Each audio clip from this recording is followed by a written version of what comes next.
네, 안녕하세요. 오늘 이렇게 영상으로 첫 시간 인사드리게 됐습니다. 여기 이렇게 얼굴은 보이지 않지만, 제가 있는 공간에서, 일하는 공간에서, 또 내담자분들을 만나는 공간에서, 이렇게 영상으로 또 많은 분들과 만나 뵈었으면 하는 마음에서 영상을 시작하게 됐습니다. 일단 어떤 내용으로 컨텐츠로 만나뵐까 고민을 하다가 차차 이렇게 준비해 가면서 컨텐츠들이 좀 더 다듬어질 수 있다면 좋겠고요. 일단은 제가 요즘에 다시 읽고 있는 책들 저 혼자 읽지 않고 여기 같이 계시는 분들도, 이 영상 보시는 분들도 같이 읽는데 같이 하셨으면 하는 마음에서 제가 읽어드리도록 하겠습니다. 네. 이렇게 대본이나 이런 것들을 준비하지 않고 진행하다 보니까 좀 뭐랄까요? 매끄럽지 않은 부분들은 좀 이해해 주세요. 먼저 오늘 제가 읽을 책은 오래됐는데요. 예전에 읽었던 책인데 이상심리학, 학지사에서 나온 이상심리학입니다.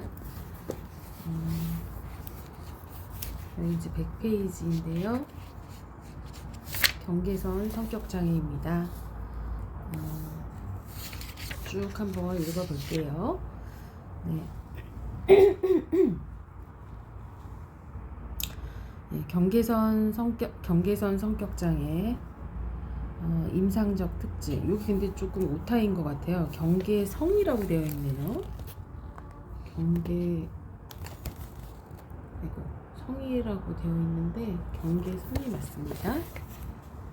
임상적 특징. P씨는 20세 남자 대학생인데 군입대를 앞두고 자신에게 있는 우울증을 진단받고 싶어서 병원을 찾아왔다. 그는 어떤 것을 해도 의미가 없고 자신이 누구인지도 모르겠으며 늘 마음이 텅 비고 공허한 상태라고 자신의 증상을 표현했다. P씨는 많은 여성 편력을 가지고 있었는데 특히 고등학교 시절 10살 연상의 학교 선생님과 깊은 사랑에 빠졌었다고 한다. 둘은 함께 여행을 떠나기도 하며 서로의 사랑을 확인했으나 선생님의 정근으로 헤어지게 되었는데 P씨는 그 시간이 자신의 인생에서 유일하게 즐겁고 의미 있었던 시간이라고 회상했다. 그 이후에도 여자가 없다는 것이 견딜 수 없어 계속해서 새로운 여자친구를 사귀었으나 이내 실증이 나 헤어지는 일을 반복했다. 그러나 여자 쪽에서 먼저 헤어지자고 하면 알 수 없는 분노감이 치솟아 그 여자를 괴롭히거나 면도칼로 자신의 머리를 삭발해버리고 여자 집을 찾아가 행패를 부린 경우도 있었다고 한다. 현재 기숙사 생활을 하고 있는데 불규칙한 생활을 하며 수업에 들어가지 않는 경우가 많다.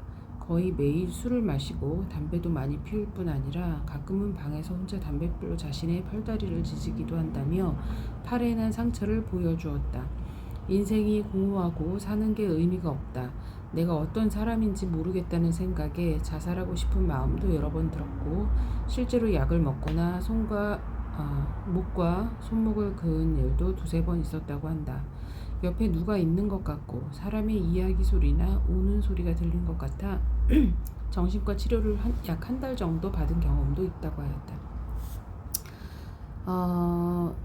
보더라인 퍼스널리티 디스오더니까 경계선이 맞겠죠. 여기 계속 경계성이라고 나와 있네요. 경계선 성격 장애는 의존성 또는 히스테리성 성격 장애가 악화된 유형으로 볼 수 있다. 이 장애는 예전 책이어서 지금은 히스테리성 성격 장애가 DSM-5에서는 없어진 걸로 아는데 여기 나와 있네요. 이 장애는 대인관계, 행동, 기분, 자아상을 포함하여 여러 영역에서 불안정성을 보이며 심한 충동성을 나타낸다. 만성적인 공허감에 시달리며 불안정하면서 격렬한 애정과 분노가 교차하는 강렬한 대인관계를 형성하는 특징을 보인다. 이들은 상대방을 극히 이상화했다가 급격하게 평가절하하는 식으로 쉽게 태도를 바꾸기도 한다. 또한 실제적이든 상상을 한 것이든 간에 상대방에게 버림받게 될 것에 대한 두려움이 크며 이를 피하기 위하여 필사적으로 노력한다. 짧은 혹은 어쩔 수 없는 사정에 의해서 이별을 하게 되는 경우에도 매우 강한 유기불안을 보이며 부적절한 분노를 터뜨린다. 또한 이들은 자아 정체감이나 자아상에서 지속적으로 현저하게 불안정한 혼란을 보인다. 자기 지각에 갑작스럽고 극적인 변화가 나타나며 삶의 목적이나 가치, 직업적인 야망이 급격하게 변하는 양상도 보인다.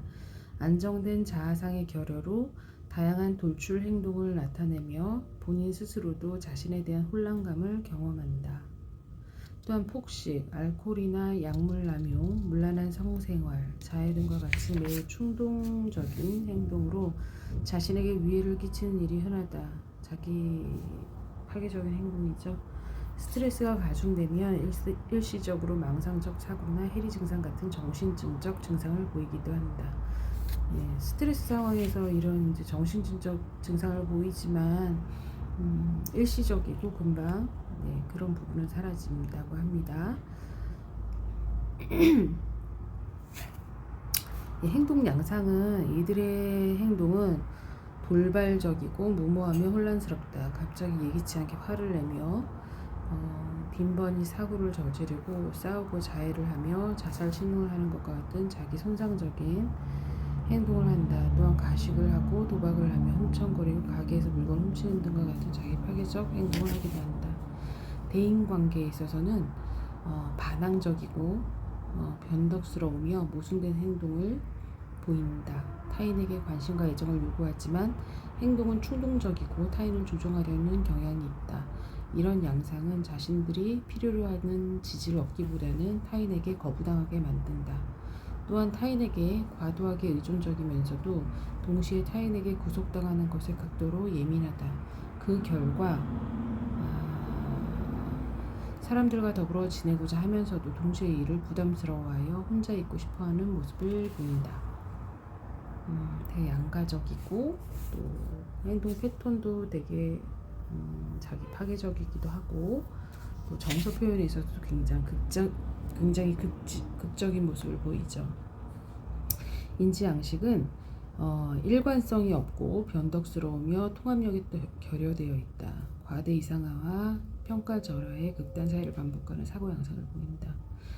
그러니까 이제 예를 들면 이성 간의 이제 이별에 있어서 그런 시기가 다가오면 이제 유기불안을 심하게 느끼기 때문에 그간에 이제 사귀면서 굉장히 이상화하고 좋다고 이제 평가했던 부분들을 급작스럽게 이제 형편없다든지 이런 식으로 상대방을 모욕하는 그런 직접적인 발언을 한다든지 공격적인 그런 모습들을 보이기도 합니다. 그래서 굉장히 극단적인 모습을 보이고요. 이러한 비일관성은 타인을 혼란스럽게 하고 자신들이 생각한 것과 타인에게서 오는 반응의 불일치 때문에 인지 과정은 더욱 뒤죽박죽이 된다. 상대방도 이러한 이제 자신의 행동 패턴을 받아들이지 못할 거고, 또 본인은 본인 나름대로 이제 정서적으로 힘든 부분들을 그렇게 이제 방어하면서 행동 양상을 보인 것들인데, 그게 이제 결과적으로 더 부정적으로 파국적으로 흐르기 때문에 이제 더욱더 혼란스러운 상황이 이어지는 거겠죠. 그 결과 타인에 대한 불신과 적대감을 갖게 되고 만성적인 공허함과 권태감을 느끼게 된다. 맞습니다. 그러니까 이제 그러다 보니까 더욱더 이제 신뢰하지 못하게 되고, 이분들의 가장 근본적인 문제는 어려움은 이제 신뢰감을 갖지 못하는 것들인데, 그리고 이제 그 신뢰감을 갖지 못하는 것 때문에 행동적으로 본인이 표현한 것들로 인해서 갈등이 이제 발현이 되고 그럼으로써 또 이제 상대나 세상에 대해서 적대감을 갖게 되는 이렇게 좀 이렇게 계속 이렇게 반복되는 그런 패턴을 보이게 됩니다. 정서적인 표현은 두드러지게 기분이 잘 변하는 정서적 불안정성을 보이고 정상적인 정서를 보이다가도 부적절하게 화를 내고 다음날에 흥분하거나 행복해하는 등 감정 변화가 매우 심하다. 이러한 변화는 몇 시간, 며칠 간격으로 일어난다. 기본 정서는 만성적 공허감과 경태감이다. 그래서 이런 분들 같은 경우에는 경조증을 진단받기도 하는데요. 경조증으로 이제 진단받기 위해서는 간별 진단이로서 좀 더 세부적으로 살펴볼 부분들이 있을 것 같습니다. 이분들이 이제 성격적인 부분으로 만성화돼서 굳어져서 나타나는 양상인지, 아니면은 그것보다는 좀 기분 정동장애 측면에서 접근해야 될 부분인지, 살펴봐야 될 것 같습니다. 또 자기 지각에 있어서 이들은 자신이 누구이며 어디로 향해 가고 있는지를 알지 못한다. 그 때문에 자기 지각은 불안정하고, 그러니까 이제 목표 의식이 특별히 없죠. 표대가 없기 때문에 그냥 이제 무작정 가는 거고, 그래도 이제 기능이 좋으신 분들 같은 경우에는 직업도 잘 유지하시고 힘들지만 내적으로는 힘들지만 직업도 유지하시지만 그게 특별히 어떤 목표의식이나 어떤 무언가를 기대하고 하는 것들은 아닌 것으로 보입니다. 또 이제 자기 지각은 불안정하고 불확실하며 모순적이다. 따라서 성정체감, 진로 결정, 가치관과 관련된 문제들을 당면하면 이를 해결할 만한 힘과 안정성이 부족하다. 자기감이 이제 안전한 자기감을, 건강한 자기감을 갖기가 어렵죠. 이분도 이제 이게 원인도 이제 뒷부분에 나오는데, 분리 개별화 분석학적 입장에서는 이제 부모님, 어머니와의 이제 분리 개별화 단계에서 이제 실패했기 때문에 자아 정체성을 온전하게 갖기가 어렵고, 그런 면들이 있겠죠. 주요 방어 기제는 정서적으로 불안정하며 특히 스트레스에 취약한 이들은 압박과 고통을 피하는 기제로 퇴행을 주요 방어 기제로 사용합니다. 의존적인 측면도 많이 보이고 또 매달리기도 하고 그런 측면도 있죠. 여기 좀 퇴행만 나왔는데 사실은 이제 분리하는 것, 스플리팅이 가장 심하고요. 그 이제 스플리팅으로 나오는 이제 행동화가 아까 말씀드린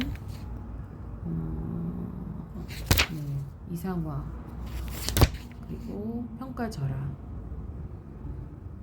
과대 이상화하고 평가절하하는 측면으로 나오고, 또 관계에서 철수해가지고 이제 단절을 해버린다든지 그런 식으로 이제 방어 기제적인 행동을 하죠. 퇴행은 스트레스하에서 이전의 발달 단계에 돌아가는 것으로 성인기의 불안과 스트레스에 대처할 수 없는 사람들이 이전의 단계, 즉 삶이 그다지 복잡하지도 힘겹지도 않았을 때보다 미성숙한 기능 수준으로 돌아가는 것을 말한다. 퇴행의 초기 단계에서는 충동 통제가 약화되고 타인에게 많은 보살핌을 요구하지만 보다 심해지면 손가락 밟기, 아기 같은 말투, 요실금, 태아 자세와 같은 현상이 심각하면 이렇게까지 나온다고 하는데, 이제 보살핌을 원하고 이런 것들이 이제 나오게 되겠죠. 원인 여기서 나오네. 생물학적으로 이제 유전적인 요인이 크다고 해요. 집안에서 정신증이 있다든지 아니면 비슷한 그 경계선 성격 장애가 있다든지 이런 경우에 발현이 잘 되고, 그래서 여기서 보면은 가족력에서 자율신경계의 과잉 반응성이 특징적으로 나타난다. 과잉 반응성. 아마 편도체가 활성화되어 있다 보니까 어떤 자극에 대해서도 그 위기 상황으로 이제 경계 경보를 울리는 것처럼 그렇게 이제 과잉 반응을 하게 되고 그러다 보면은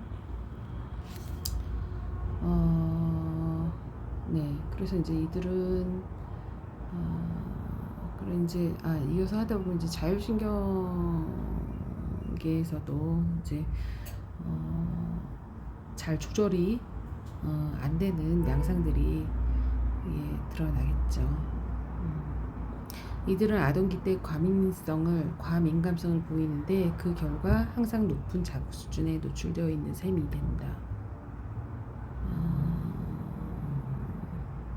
그쵸. 이제 자극 자체가 크다기보다는 그 같은 자극이어도 그것에 대해서 이제 과민하게 늘 뭐라 그러죠? 늘 긴장되어 있고 교감신경이 활성화되어 있기 때문에 이게 이제 만성화 되다 보면 요즘 같은 경우에는 자율신경 실조증이라든지 뭐 그런 식으로 조금 조율 문제에 있어서 어려움이 있고 그래서 뭐 실시를 한다든지 뭐 그런 경우로까지도 이어지기도 하는데요. 어쨌든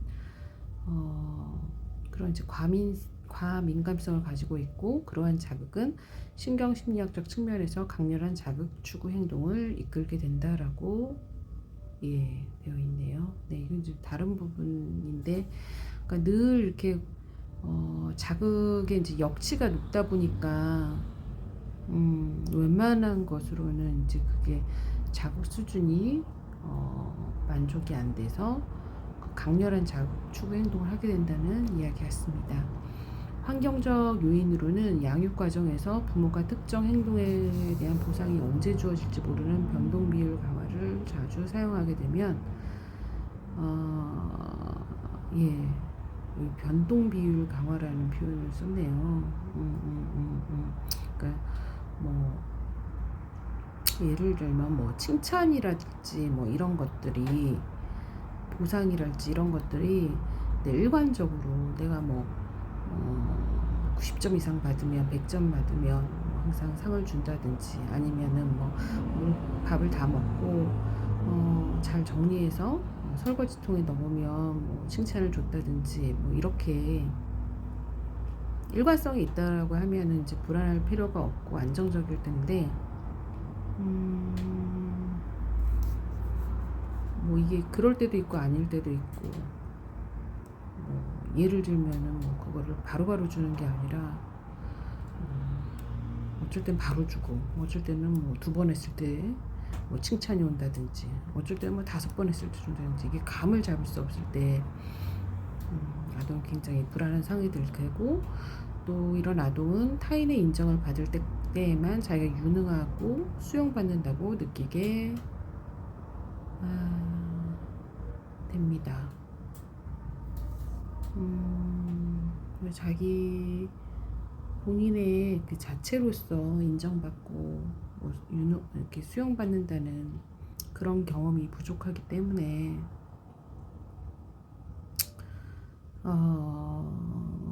또 특히 이제 이런 양육자 같은 경우에는 양육자에게도 문제가 있어서 아이가 이제 뭐 그 발달 단계상으로 분리 개별화가 돼야 되는 상황에서 그런 시도를 아이가 할 때 뭐 처벌을 한다든지 아니면 부정적인 피드백을 준다든지 이렇게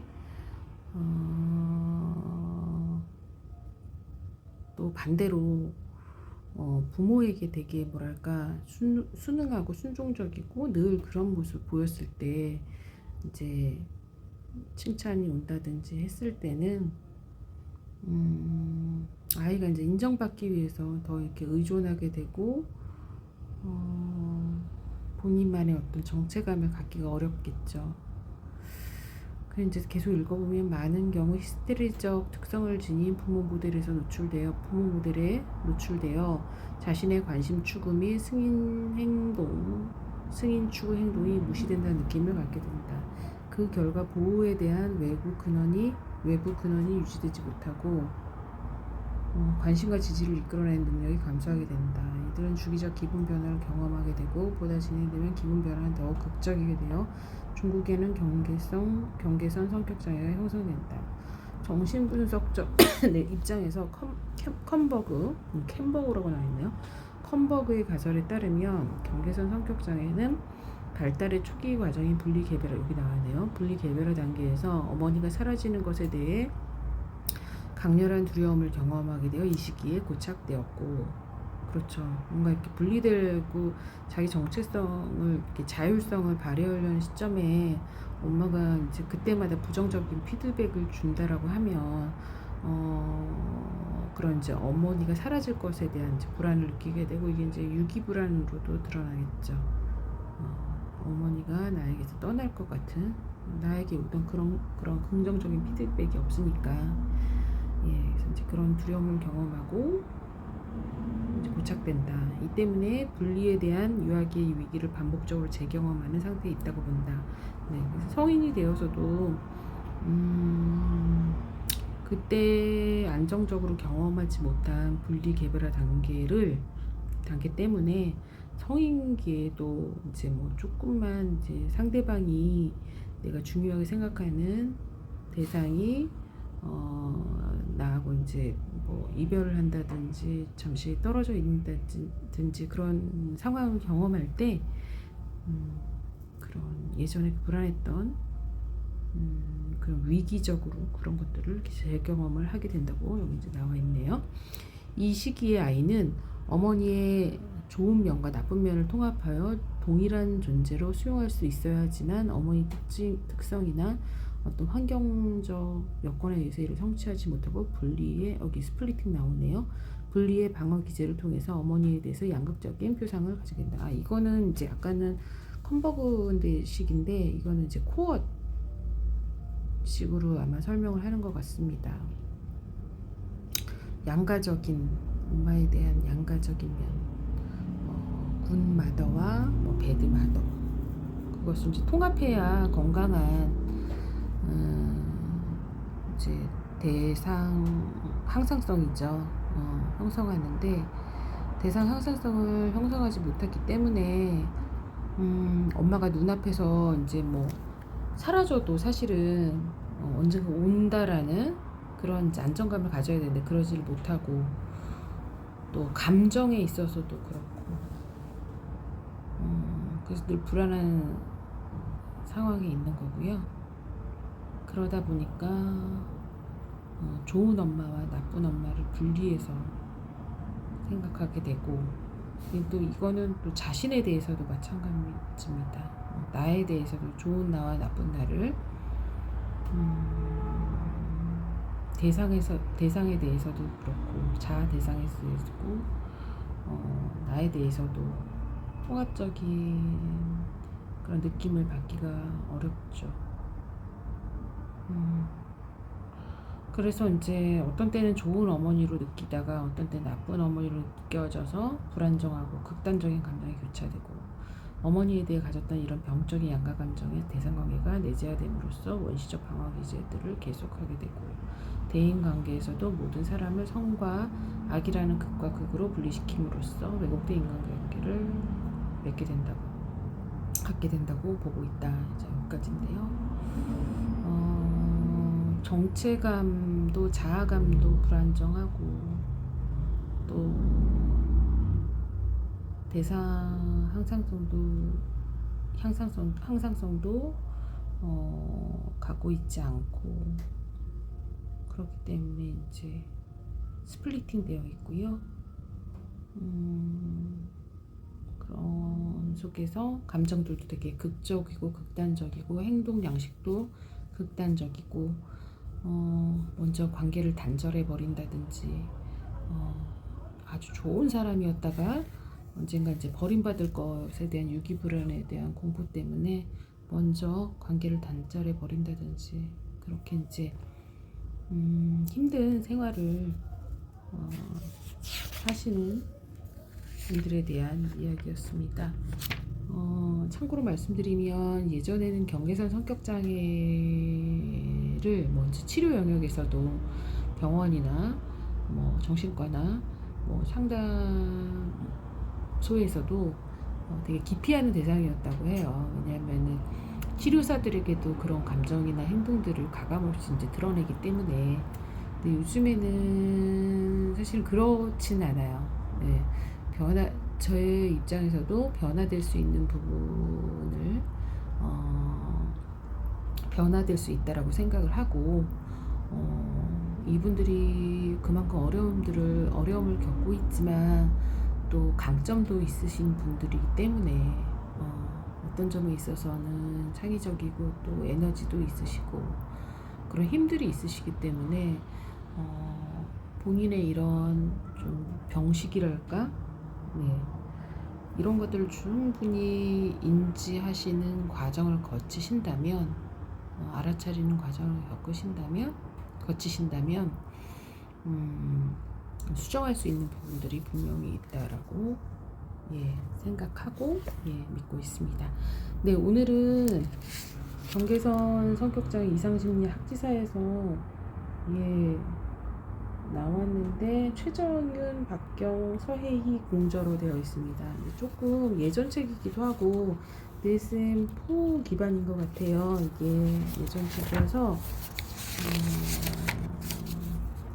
조금 오류 부분도 있고 조금 굉장히 개괄적으로 다뤄진 부분들이 있는 것 같아요. 그래서 다른 책들도 다음 시간에 함께 나눠보도록 하겠습니다. 감사합니다.